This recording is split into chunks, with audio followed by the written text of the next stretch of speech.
There are a number of reasons to use a blanket or a towel underneath your hips when you're doing core work on the floor. One reason is if your hamstrings are tight. It'll feel a lot better lifting your legs up into these positions if you have something under your hips. Another reason is if your lumbar spine tends to be locked in a lengthened position, or your tailbone tends to be stuck in a tucked position. Now those are related reasons, but when the lower back is locked long and the tailbone is tucked, the elevation, something under your hips, will help create some of that natural lumbar curve. Another reason is if the upper back tends to be a little more rounded or kyphotic, or if the head tends to be forward most of the time and you find yourself looking to put something underneath the head, try putting it underneath the hips instead, and then pressing the head and the shoulders down into the ground. This prop, this towel or blanket, can be a little higher as well.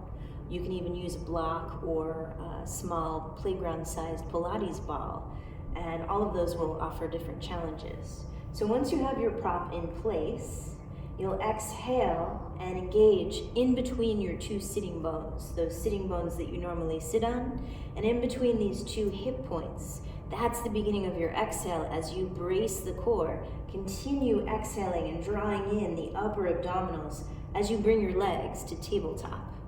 From here, inhale, expand the rib cage.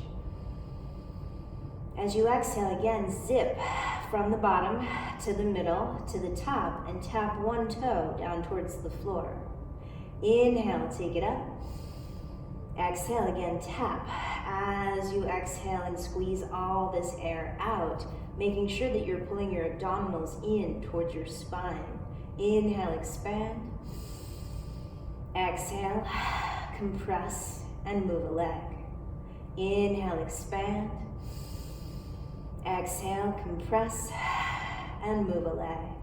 2 more times on each side, just focusing on your breath and that compression as you begin to move.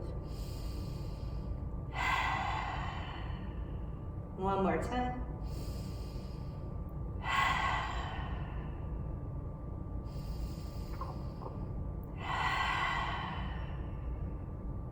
Inhale, now we'll straighten the legs one at a time. Exhale, brace from the bottom to the middle to the top and stretch one leg out long. Inhale, point, bring it back in. Exhale, brace, stretch the other leg. Inhale, pull it in. Exhale, brace, stretch out a leg. Inhale, pull it in. Exhale, brace, reach it away. Now, if you're feeling any strain in this lower back area, as you exhale, take the leg more up towards the ceiling. Inhale, pull it all in. Exhale, reach it away. Any angle will work here for this leg that you're straightening, as long as you can compress, pull these abdominals in towards your spine, and you feel them working, compressing your internal organs. There's no strain in your lower back. And there's also no strain at the pelvic floor in between your sitting bones. 2 more times on each side. You can begin to work the feet, flexing as you reach away. Inhaling and pointing the toes to pull back in. Flex as you exhale, press away. And inhale, point as you pull back in. Now we'll add the upper abdominals, so hands behind the head. As you exhale, brace through the core, curl your front ribs towards your front pelvis. And yes, your head rises, but it relaxes into your hands.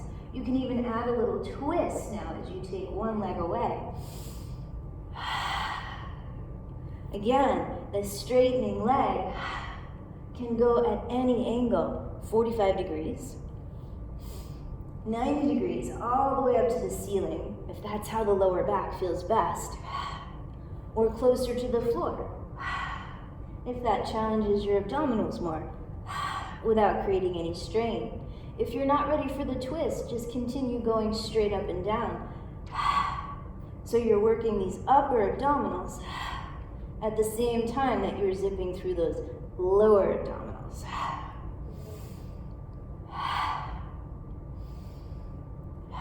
If you feel the head and neck beginning to crane forward or to do too much of your twist, keep your chin in line with your sternum. Maybe even hold a small piece of fruit there, something that you would juice if you clenched it too much. Make sure you don't let go or juice it. And when you're ready, bring your legs back down. Now, if on the other hand, you tend to have excess lumbar curve, lots of curve under here, and these lower back muscles tend to be locked short, tight, then you may want to make sure that you don't put any blanket or prop underneath you.